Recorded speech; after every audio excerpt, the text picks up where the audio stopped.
안녕하세요. 사연을 부탁해입니다. 오늘의 사연을 소개하겠습니다. 어느 날 친정에 갔다가 집에 들어갔는데요. 남편과 두 서방님이 말다툼을 하고 있었습니다. 이미 한참을 다툰 모양으로 남편이 신경질적으로 소리쳤어요. 내가 몇 번이나 말했잖아. 난 출장 가야 한다고. 내가 놀면서 못 간다고 하는 거야? 형만 바빠? 나도 바빠서 못 간단 말이야. 첫째 서방님도 목소리를 높였습니다. 둘째 너도 바빠? 난 그때 처가에 일이 있어서 못 갈 것 같아. 뭐? 넌 지금 엄마가 아픈데 처가가 더 중요해? 다들 미쳐도 단단히 미쳤구만. 남편이 버럭한 채 다시 소리치고 있었는데요. 두 서방님도 화가 난 것인지 남편에게 대들다가 세차게 문을 닫고는 집을 나서는 모습이었습니다. 그 모습에 제가 슬금슬금 방으로 들어가려다 남편과 눈이 마주쳤고 남편이 짜증스레 비아냥거리고 있었어요. 집안을 이렇게 만들어 놓으니까 아주 좋겠네. 그게 왜 나 때문이야? 그러게 당신이 모시고 병원에 다녀온다고 했으면 다 해결될 일이었잖아. 당신 뜻대로 돼서 아주 좋겠어. 내 뜻대로라니 무슨 뜻이야? 왜 모른 척하고 그래? 우리 집이 풍비박산 나길 바랐던 거잖아. 아주 좋겠어. 집안이 콩가루 돼서. 당신 내가 생각했던 것보다 더 최악이구나. 그때 당신이 뭐라고 했는지 벌써 잊은 거야? 그동안 쌓인 게 많았던지라 제가 남편에게 쏘아붙이고 있었는데요. 남편 입에서 더욱 기가 막힌 말이 터져나왔습니다. 내가 뭘 어쨌다고 그러는 거야?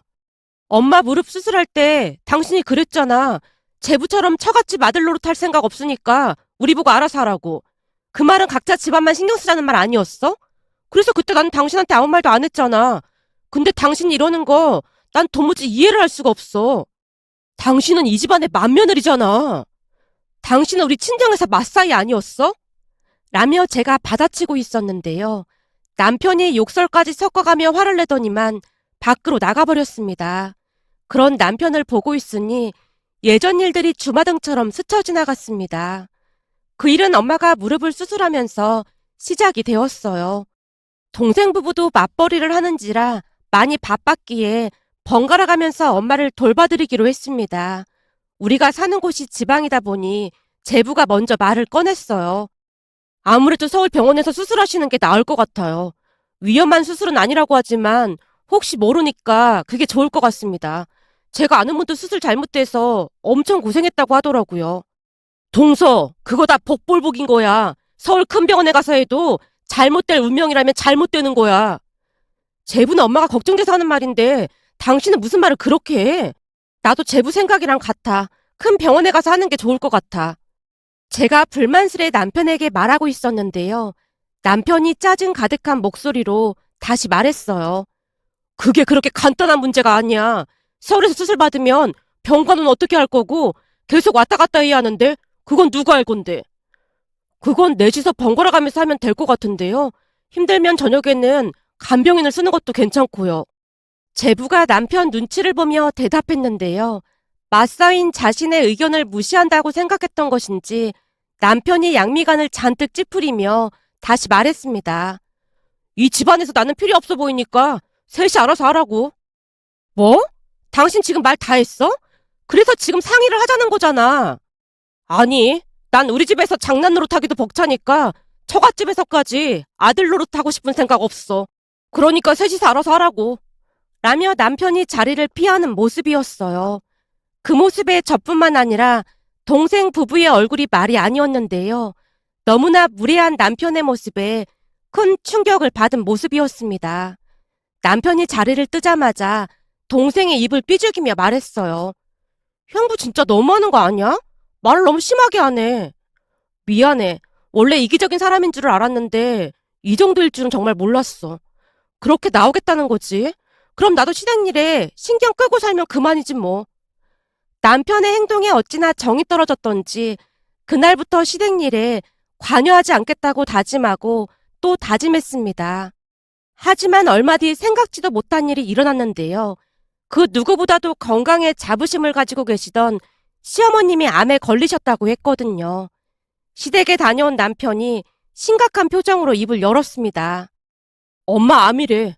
아무래도 서울 큰 병원에 다녀와야 할 것 같은데 당신이 모시고 다녀와야 할 것 같아. 뭐? 암? 건강관리를 그렇게나 하시는 분이 암에 걸리셨단 말이야? 혹시 오진 아냐? 그럴 리가 없잖아. 그러니까 당신이 모시고 큰 병원에 가보라는 말이잖아. 어머님이 암에 걸리신 건 마음 아픈 일인데 병원에 모시고 가려면 내가 아니라 당신이 가야지. 내가 바쁘니까 그렇잖아. 난 다음 주부터 당장 출장 가야 하니까 당신 보고 다녀오라는 거잖아. 미안한데 엄마 무릎 수술할 때 당신이 각자 챙기자고 했잖아? 그러니까 서방님들한테 말을 하던지 당신이 출장을 취소하던지 해. 뭐? 이번 출장이 얼마나 중요한 출장인데 그런 소리를 하고 있어. 그럼 서방님들한테 말해. 나한테 말하지 말고. 아들이 셋이나 있는데 다들 뭐 하는 거야? 그리고 그때 엄마 수술할 때 당신은 코빼기도 안 비쳤잖아. 조금이라도 양심이 있다면 나한테 그런 말 못할 것 같은데? 그건 그냥 무릎 수술이었잖아. 근데 우리 엄마는 암이라잖아. 암을 무릎 수술하고 비교하면 어떡해. 미안해. 나도 바빠서 못 갈 것 같아. 엄마 병원 다니느라 휴가도 많이 쓰고 그래서 회사의 눈치도 보이고 말이야. 당신 진짜 이럴 거야? 난 절대 갈 생각 없으니까 당신 집안 사람들끼리 알아서 해. 제가 딱 잘라서 거절을 하자 남편이 당황한 듯해 보였는데요. 표정으로 봐서는 제가 당연히 들어줄 것이라고 생각을 했던 것 같았습니다. 그 모습에 참 이기적이라는 생각만 들었는데요.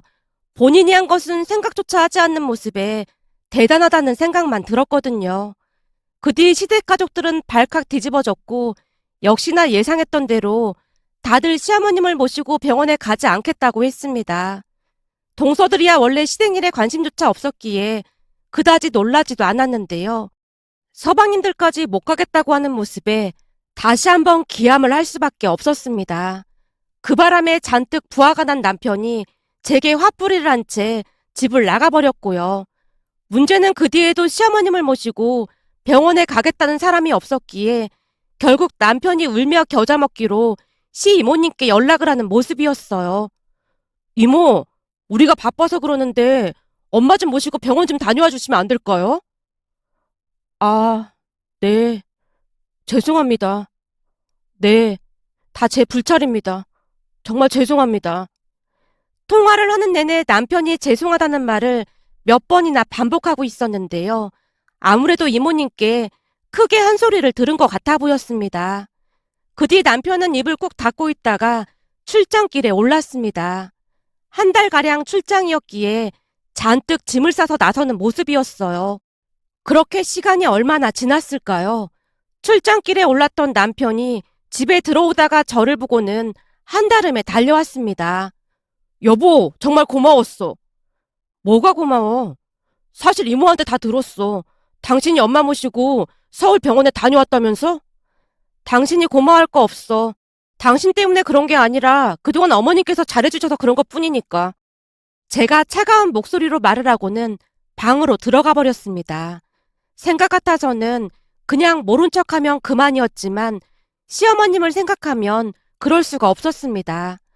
오히려 시어머님을 보고 참고 살았다고 해도 과언이 아니었으니까요. 사실 엄마 무릎 수술을 앞둔 어느 날 소식을 들었던 것인지 시어머니께 연락이 왔습니다. 예, 사부인이 수술을 하신다며? 네, 어머님. 요즘 들어 더 심해져서 이번 주에 수술하기로 했어요. 그럼 나한테도 알렸어야지. 난 이제야 알았잖니. 괜히 어머님 신경 쓰실까 싶어서 연락 안 드렸어요. 수술만 하면 괜찮다고 하니까 너무 걱정하지 마세요. 그래도 나한테 연락은 했어야지. 근데 애비한테는 네가 안 와도 된다고 했다며. 그래도 애비가 가서 이것저것 도와주면 좋을 텐데 왜 그랬어? 네? 아, 그이가 많이 바쁘잖아요. 남편이 시어머님에게 거짓말을 한 것 같아 보였기에 그냥 얼버무리고 말았는데요. 시어머님 성격에 남편을 불러다가 난리칠 게 분명해 보였거든요. 그런 사실을 전혀 알 리 없던 시어머님이 다시 말을 꺼냈어요. 저기, 내가 네 통장으로 돈 좀 보냈다. 병간 와다 보면 힘들 텐데 잘 챙겨 먹고 다녀. 아니에요, 어머님. 그래야 내가 마음이 편해서 그래. 그냥 받아둬. 나중에 사부인 좋아지시면 식사나 같이 하자꾸나. 내가 사부인께는 다시 전화 넣으마.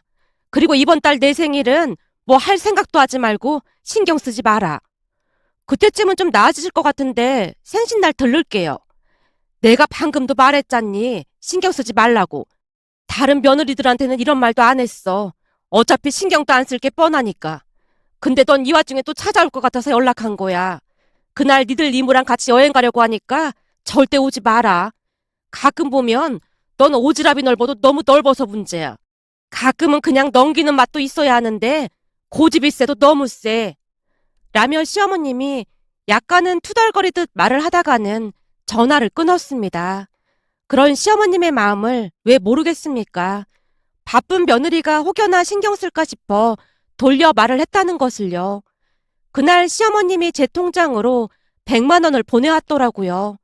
돈보다도 마음 써준 부분이 참으로 감사하기만 했습니다. 그랬기에 남편이 아닌 시어머님을 보고 병원에 모시고 갔던 것뿐이었어요. 하지만 그날 어떤 일이 있었는지 시댁 가족들 모두 모르고 있는 듯해 보였고 시어머님의 명령에 따라 저도 입을 꼭 다물고 있었습니다. 그렇게 또다시 며칠이나 지났을까요? 시어머님이 가족들을 한자리에 불러 모았습니다. 물론 두 동서는 참석하지 않았고 서방님들만 불만 가득한 얼굴로 앉아 있었어요. 그 모습에 시어머님이 조용히 입을 열었습니다. 내가 이번 일 겪고 참 많은 생각을 했다. 엄마, 요즘 암은 아무것도 아니라고 하니까 너무 걱정하지 마. 남편이 시어머님을 위로하듯 빈말을 하고 있었는데요. 시어머님이 콧웃음을 치고 있었어요. 니들은 내가 암이라고 해도 눈 하나 깜빡하지도 않더구나. 엄마, 우리가 병원 같이 안 가서 그런 거야? 그런 오해는 하지 마. 우리가 일부러 그런 게 아니라 바빠서 그랬어. 그렇구나. 내가 저 세상으로 가도 다들 바빠서 장례식장에 못 온다고 하겠구나. 내가 이번 참에 참 많은 걸 느꼈어. 오히려 다들 내가 암으로 빨리 가기를 바라겠지. 엄마, 무슨 그런 말이 있어. 왜? 내가 없는 말 했냐? 거기다 내가 듣자 하니 우리 며느리 중 하나가 내가 빨리 죽기를 바라는 며느리가 있다고 하더구나. 아니, 누가 그런 소리를 해? 네 이모가 친구들이랑 밥 먹으러 갔다가 들었다고 하는데 내가 빨리 죽어야 유산 상속을 받을 거라고 했다더구나. 그동안 내가 좋은 게 좋은 거라고 아무 말 안 했더니 나를 아주 우습게 봤던 모양이야. 시어머님의 말에 삼형제의 눈동자가 심하게 흔들리고 있었는데요. 남편이 억울하다는 듯이 다시 말을 꺼냈어요. 엄마, 오해야. 설마 누가 그랬겠어. 네 이모가 똑똑히 들었다는데 그럼 네 이모 정신이 이상하기라도 하다는 거야? 암튼 니들 똑바로 들어. 내가 이번 일 겪으면서 생각이 많이 바뀌었어. 니들 아버지는 돌아가시기 전에 삼형제한테 똑같이 나눠주라고 했지만 난 그러지 않을 참이야. 언제 저 세상으로 갈지도 모르는데 그냥 다 쓰고 갈 참이야. 그러니까 니들 유산 받을 생각 꿈에도 하지 마. 난 니들한테 한 푼도 안 줄 참이니까. 네 아버지랑 나는 그저 자식들만 잘 살면 된다는 생각으로 살았는데 그게 아주 잘못된 생각이라는 걸 뼈저리게 깨달았거든. 시어머님의 말에 삼형제가 많이 놀란 듯 미처 할 말을 찾지 못한 채 안절부절 못하는 모습이었습니다. 그 와중에 시어머님이 주머니에서 주섬주섬 뭔가를 꺼냈는데요. 제게 건네며 말을 했습니다. 이거 받아라. 어머님, 이게 뭔데요? 이번에 네 차 타고 서울 가다 보니까 차가 오래돼서 퍼지기 일보 직전이더구나. 요즘 이 차가 그렇게 잘 나간다고 하니까 탈만할 거야. 네? 차요? 제가 놀란 채 시어머님이 내민 서류를 받아들었는데요. 최고급 승용차 계약서였습니다. 어머님, 이거 엄청 비싼 차 아니에요? 비싸지. 그치만 그게 뭐 대수라고. 그래도 너무 비싼 차 같아서 하는 소리죠. 네가 잘 모르나 본데 이래봬도 내가 돈이 꽤 많거든. 암이라고 하는데 그 돈 다 쓰고 가려면 앞으로 한참 더 써야 한다. 내가 아프다고 하니까 너만 내 걱정하면서 병원까지 데려다 줬잖니. 난 앞으로 나한테 잘하는 사람한테만 잘해줄 생각이거든. 시어머님이 삼형제를 둘러보며 들으라는 듯이 말을 하고 있었어요. 삼형제가 혼비백산한 채 얼이 반쯤 나간 듯한 모습이었고요. 그 모습에 시어머님이 다시 입을 열었어요. 잘 들어. 내 재산 탐낸 며느리가 누군지 알고 있으니까 다들 가서 전해. 내가 죽을 때까지 싹 다 쓰고 갈 참이니까 꼭 깨라고 해. 엄마, 그게 누군데 그래? 내가 왜 니들한테 그것까지 말해줘야 하는데. 그건 니들이 알아보던지 마음대로 해. 난 피곤하니까 이만들 가봐. 시어머님이 먼저 집을 나서는 모습이었습니다. 그렇게 놀란 마음을 진정시킨 채 집으로 돌아왔는데요. 집으로 오는 내내 입을 꾹 다문 채 많은 생각에 잠겨있던 남편이 조용히 입을 뗐어요. 여보, 그동안 내가 미안했어. 뭐야, 갑자기? 아니, 이번 일 겪어보니까 내가 참 못난 놈이었던 것 같더라고. 엄마가 나보다 당신을 더 믿는 거 보고 큰 충격을 받았어. 거기다 누군지는 모르겠지만 재수 씨가 그런 말을 했다는 것도 엄청 충격이었고 말이야. 그동안 내가 참 얼빠진 놈이었다는 생각이 들더라고. 장모님께서 아프신데 말도 안 되는 억지나 부렸고 말이야. 정말 미안해. 그리고 엄마 모시고 병원 다녀와줘서 정말 고마웠어. 앞으로는 내가 모시고 다닐게. 남편이 잔뜩 기가 죽은 표정으로 말을 했는데요. 그때 당시에는 그 말이 진심이었는지 잠시 의구심마저 들었던 것 같습니다. 사람이 하루아침에 변한다는 게 쉽지 않은 일이었으니까요. 그러던 어느 날은 친정 가족들과 식사 약속이 있어서 친정으로 갔는데요. 그곳에 남편이 있는 게 아니겠습니까? 그 모습에 어리둥절한 채 서 있었는데 남편이 쑥스러운 듯이 말했어요. 마치 귀신이라도 본 것 같네. 당신 여길 왜 왔어? 나도 가족인데 그런 말이 어딨어. 장모님께서 전화 주셨길래 왔어. 라며 남편이 엄마를 바라봤고 엄마가 웃으며 말했습니다. 내가 오라고 했다. 저번에 사부인한테 받은 것도 많은데 그냥 있을 수가 있어야지. 사부인 가져다 드리라고 한우랑 이것저것들 좀 샀어. 엄마의 말에 남편이 궁금한 듯 되물었어요. 장모님, 그게 무슨 말씀이세요? 어머니가 장모님께 뭘 드렸다고요? 옷이랑 이것저것들을 잔뜩 보내셨잖나. 주변에서 내 옷을 보고 다들 비싼 옷이라고 하더구만. 네? 옷이요? 남편이 이번에는 저를 바라보고 있었기에 제가 대충 대답했어요. 저번에 어머님 모시고 병원 다녀오던 길에 백화점 들르자고 하셔서 잠깐 들렀었는데 어머님께서 내 옷이랑 엄마 옷을 좀 많이 사주셨어. 그래? 몸도 아프신데 백화점까지 간 거야? 남편이 뭔가 이상하다는 듯이 묻고 있었는데요. 엄마가 놀라서 되물었습니다. 뭐? 그게 무슨 말이야? 사부인이 어디 아프시단 말이야? 어디가 아프신데 그래? 넌 그런 말 없었잖아. 그게 좀 복잡한데 여보, 내가 집에 가서 다 설명할게. 우선은 밥부터 먹자. 그날 식사를 하고 집에 돌아오자마자 남편이 물었습니다. 아까 처가댁에서 한 말은 뭐야? 뭔가가 있는 거지? 사실은 어머니께서 아무한테도 말하지 말라고 했는데 잠시 말을 멈추고 고민에 빠져 있었는데요. 남편이 재촉하며 다시 물었어요. 뭔데 그래? 우리가 모르는 뭔가가 있는 거지? 놀라지 말고 들어. 어머님 암이라고 했던 건 말이야. 사실은 그거 거짓말 하신 거야. 뭐? 거짓말이라니? 그게 무슨 말이야? 어머니께서 그러시는데 동서가 어머님 재산 탐내는 거 보고 어떻게 하나 본 건데 다들 나몰라라에서 학을 떼셨다고 하더라고. 사실 그동안 어머님이 자식들 눈치 많이 보고 사셨잖아. 그래서 더 실망이 크신 모양이더라고. 그날 내가 모시러 갔더니 내 손을 잡고 눈물까지 흘리시면서 말씀하시더라고. 어머니께서 펑펑 눈물을 흘리셔서 얼마나 마음이 아팠는지 몰라. 아니 대체 왜 눈물을 흘리셔?